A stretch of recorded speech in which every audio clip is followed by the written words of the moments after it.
Hello दोस्तों, मैं हूं तोष पांडे और मैं आपका स्वागत करता हूं तोएज एरिया के यूट्यूब चैनल पर। तो दोस्तों, आज का हमारा टॉपिक है हमारा देश भारत। और वीडियो शुरू करने से पहले वही एक पुरानी गुजारिश, जो चैनल पर नए हैं चैनल को सब्सक्राइब कर लें, वीडियो को लाइक करें और अगर वीडियो पसंद आए तो इसे ज़्यादा से ज़्यादा शेयर भी करें। तो देर किस बात की, चलिए शुरू करते हैं वीडियो।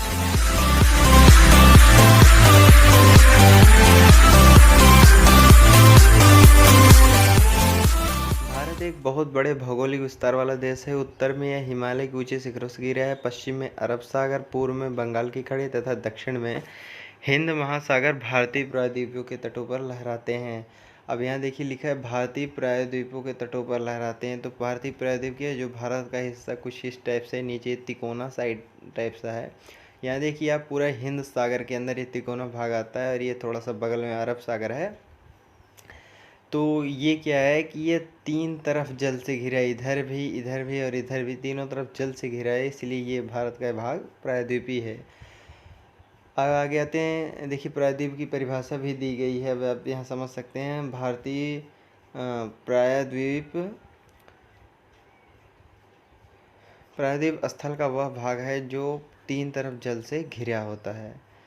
अब चलिए आगे आते हैं। भारत का क्षेत्रफल 32.8 लाख वर्ग किलोमीटर है। उत्तर में कश्मीर से लेकर दक्षिण में कन्याकुमारी तक इसका विस्तार लगभग 3200 किलोमीटर है। यानी उत्तर में कश्मीर से लेकर दक्षिण में कन्याकुमारी तक इसका विस्तार लगभग 3200 किलोमीटर है, जो लगभग 3214 किलोमीटर के आसपास है।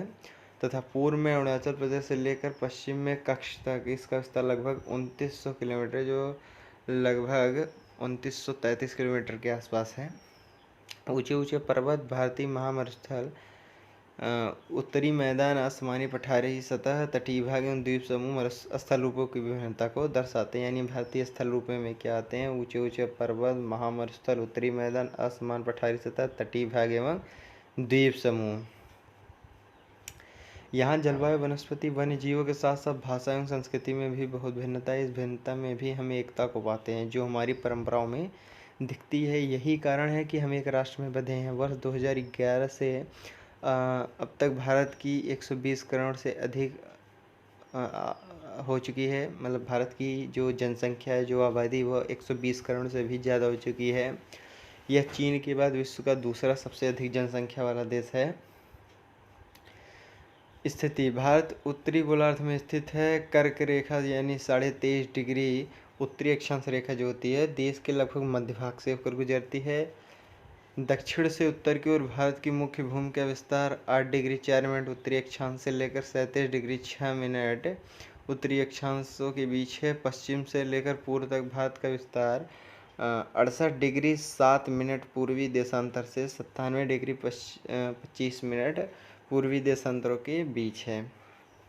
अगर हम विश्व को पूर्वी एवं पश्चिमी गोलार्ध में बांटते हैं तो भारत की स्थिति किस गोलार्ध में होगी?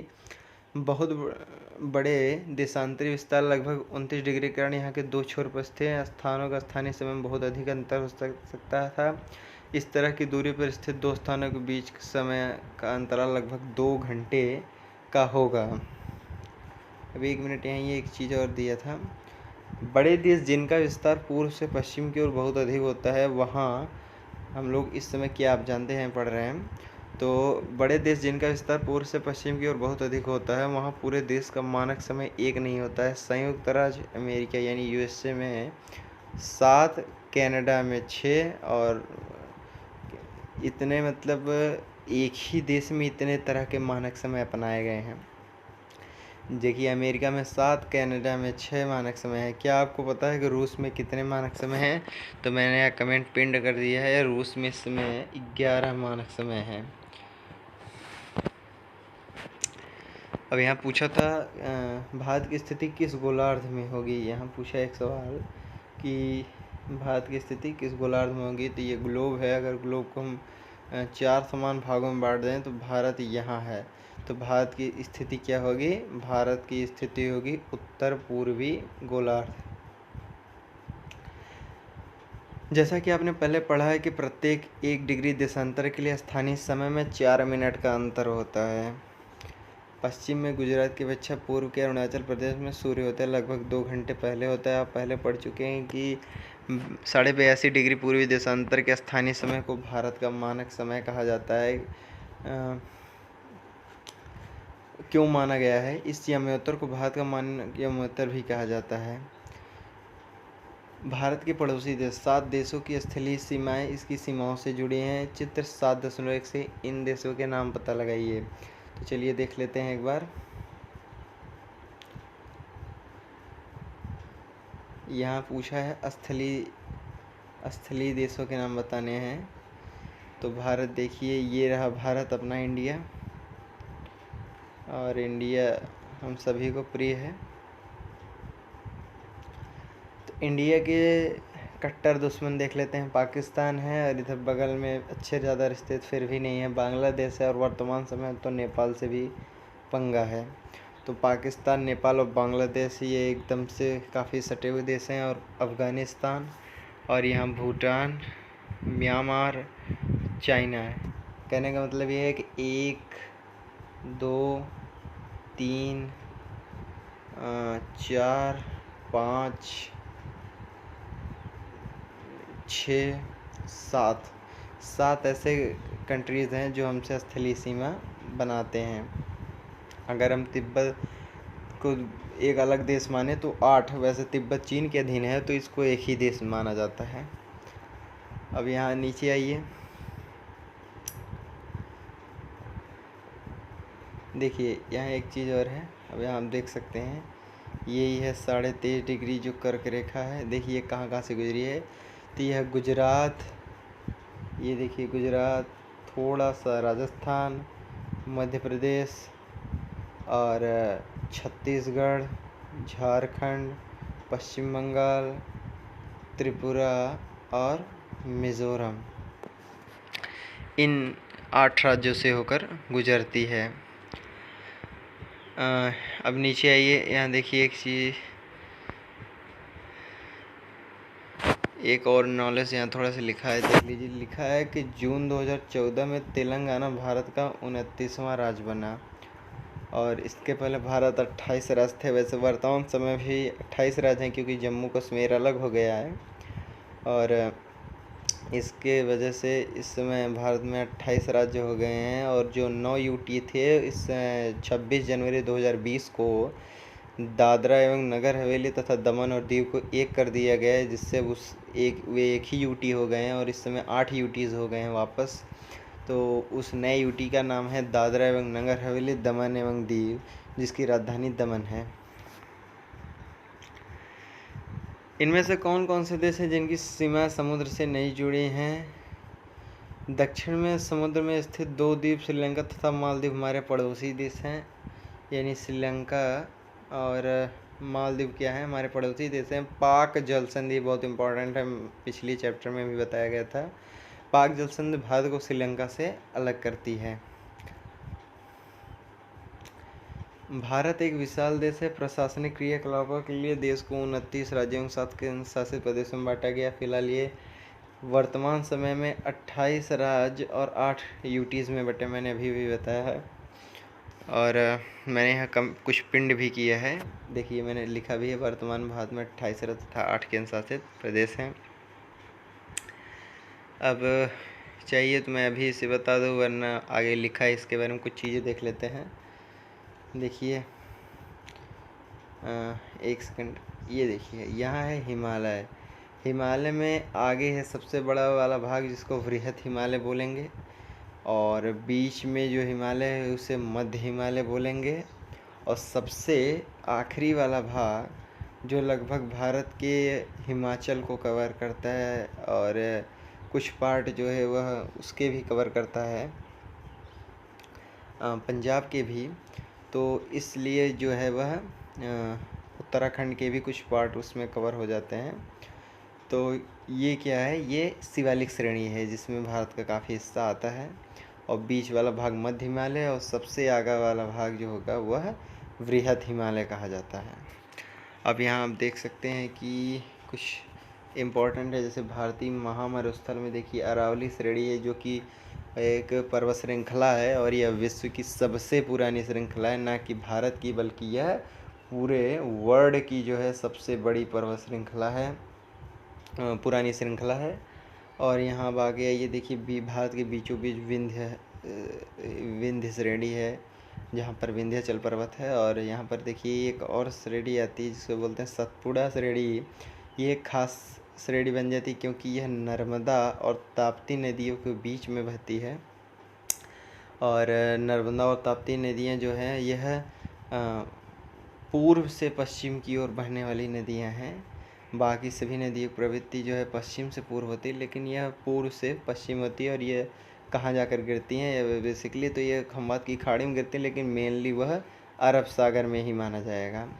तो इसलिए यह अरब सागर में गिरती हैं और अपने साथ डेल्टाई पार्ट ले जाती हैं। तो ये पूछ सकता है कि सतपुड़ा श्रेणी कहाँ से है, तो नर्मदा और ताप्ती नदियों के बीच में है। उसके नीचे है दक्कन का पठार, और दक्कन के पठार में आप देख सकते हैं दक्कन के पठार का पश्चिमी भाग जो है पश्चिमी घाट दिखाता है, और इसका पूर्वी भाग जो है पूर्वी घाट दिखाता है। एक बात ध्यान देंगे, पश्चिमी घाट का नाम जो है सह्याद्री भी है, इसको ध्यान रखेंगे। और यहाँ पर देखिए भारत का लक्षद्वीप जो है वह अरब सागर में भी स्थित है, इस बात को भी आप ध्यान रखेंगे। तो यहाँ हम लोगों ने क्या पढ़ा था कि प्रशासनिक क्रियाकलापों के लिए देश को 29 राज्यों एवं 7 केंद्र शासित प्रदेशों में बांटा गया। दिल्ली भारत की राजधानी है। राज्यों का निर्माण मुख्यतः भाषाओं के आधार पर हुआ है। क्षेत्रफल की दृष्टि से सबसे बड़ा राज्य राजस्थान तथा सबसे छोटा राज्य गोवा है। राज्यों को जिलों में बांटा गया है। हम देखें यहाँ एक और कुछ इम्पोर्टेंट पॉइंट है, जलोढ़ निक्षेप। ये नदियों के द्वारा लाई गई बहुत महंगी मिट्टी होती है तथा नदी बेसिन में निक्षेपित कर दी जाती है। सहायक नदी क्या होती है, एक नदी या सरिता जो कि मुख्य नदी में किसी भी तरफ से आकर मिलती है तथा अपने जल को मुख्य नदी में विसर्जित कर देती है, तो वह सहायक नदी कहलाती है। अब भौतिक विभाजन देखते हैं। भारत में पाए जाने वाले भौतिक आकृतियाँ विभिन्न प्रकार की, जैसे पर्वत, पठार, मैदान, तट तथा द्वीप समूह। उत्तर में बर्फ से ढका हिमालय संतरी का कार्य करता है। संतरी मतलब रक्षक का कार्य करता है। हिमधनालय का मतलब होता है बर्फ का घर। ये एक इम्पॉर्टेंट है, ये हिंदी वालों के लिए भी थोड़ी मदद करेगा, क्योंकि जो एग्ज़ाम देने जाते हैं कुछ लोग, उनके यहाँ संधि विशेष पूछता है, तो ये हिमधनालय भी आ सकता है। हिमालय पर्वत को 3 मुख्य समानांतर श्रृंखलाओं में बांटा जाता है। सबसे उत्तर में स्थित श्रृंखला को वृहत हिमालय कहते हैं, यानी सबसे उत्तर में जो है वह वृहत हिमालय या हिमाद्री भी उसे बोला जाता है। ध्यान देंगे, पश्चिमी घाट को सह्याद्री, वृहत हिमालय को हिमाद्री बोलेंगे। इसी श्रृंखला में विश्व की सबसे ऊंची शिखर है और मध्य हिमालय या हिमाचल हिमाद्री के दक्षिण में स्थित है। बहुत से लोकप्रिय पहाड़ी स्थान यहाँ स्थित हैं। 5 पहाड़ी स्थानों के नाम का पता लगाइए। शिवालिक सबसे दक्षिण में स्थित श्रृंखला है। हिमालय के दक्षिण में भारत का उत्तरी मैदान स्थित है। ये मैदान समतल तथा सपाट है और ये मैदान सिंधु, गंगा, ब्रह्मपुत्र तथा इनकी सहायक नदियों के द्वारा लाए गए जलोढ़ निक्षेपों से बने हैं।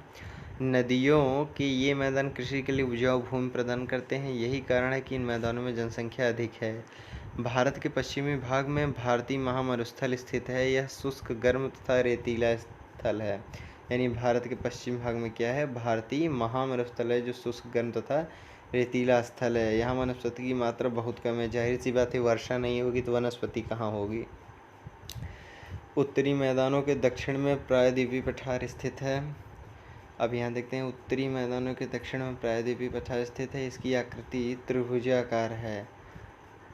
इसका धरातल काफ़ी ऊंचा नीचा है। इस क्षेत्र में बहुत सी पहाड़ी श्रृंखलाएँ तथा घाटियाँ स्थित हैं। इसके उत्तर में पश्चिम में अरावली श्रृंखला स्थित है, जो विश्व की सबसे पुरानी श्रृंखला, जैसा कि मैंने भी बताया था।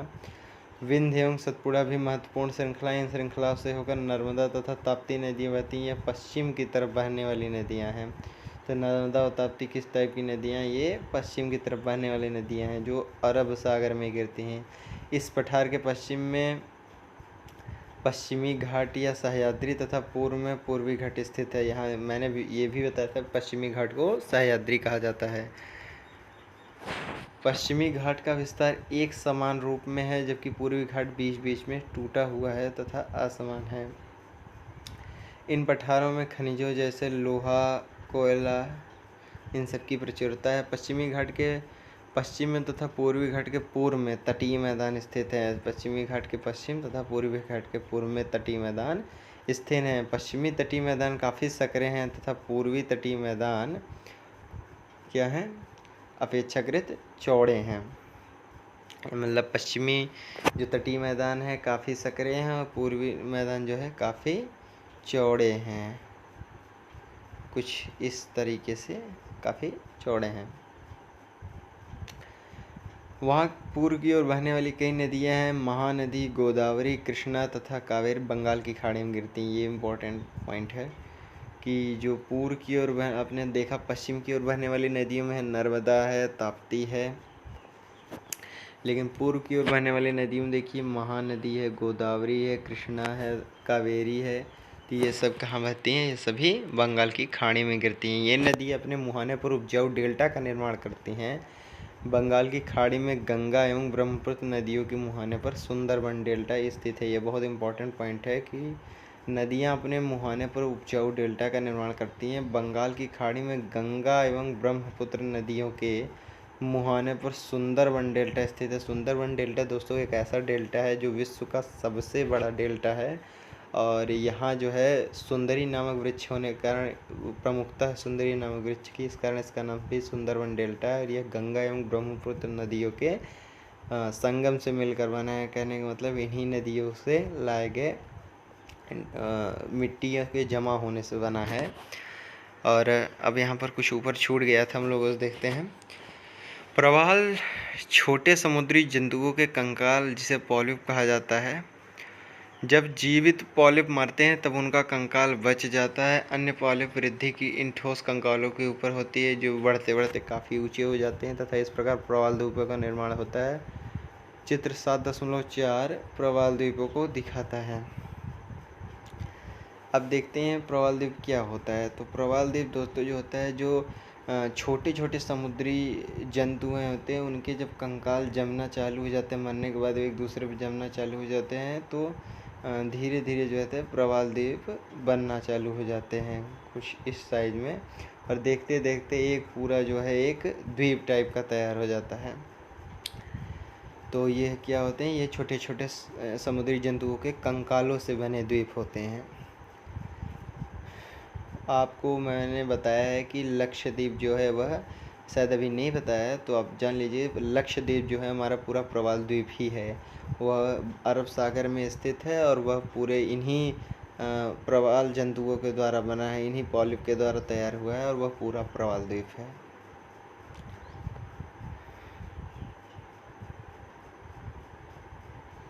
यहाँ पर दो बच्चों ने कुछ एक कविता और एक ये लिखा था।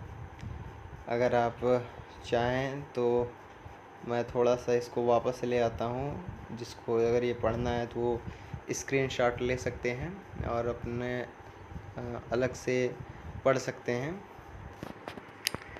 बाकी मैं नीचे आ रहा हूँ। भारत में 2 द्वीप समूह भी हैं। लक्षद्वीप द्वीप समूह अरब सागर में स्थित है। तो ध्यान दीजिएगा दोस्तों, लक्षद्वीप द्वीप समूह कहाँ है, मैंने अभी बताया आपको अरब सागर में है। यह केरल तट से कुछ दूर स्थित प्रवाल द्वीप है। अंडमान एवं निकोबार द्वीप समूह भारत से दक्षिण पूर्व की दिशा में बंगाल की खाड़ी में स्थित है। क्या आप जानते हैं कि कौन सा द्वीप समूह वर्ष 2004 में सुनामी से प्रभावित हुआ था? समाचार पत्रों तथा लोगों से बातचीत के जरिए जानकारी प्राप्त कीजिए। जब सुनामी भारतीय तट से टकराई थी तो किस प्रकार लोगों ने अलग अलग तरीके से चुनौती का सामना किया है। सुनामी क्या है? तो सुनामी दोस्तों एक विशाल सागरीय तरंग है जो समुद्र तल पर भूकंप के कारण उत्पन्न होता है। और यहाँ पर एक बात है, कौन सा द्वीप समूह वर्ष 2004 में सुनामी से प्रभावित था? इसका जवाब है यह था अंडमान एवं निकोबार द्वीप समूह। तो आज की वीडियो में बस इतना ही। मुझे उम्मीद है आपको वीडियो काफ़ी पसंद आई होगी और अगर आपको वीडियो पसंद आई है तो आप वीडियो को लाइक करिएगा, इसे अपने मित्रों से ज़्यादा शेयर करिएगा। वीडियो को देखने के लिए बहुत बहुत धन्यवाद। जुड़े रहिए तो जरिए के साथ।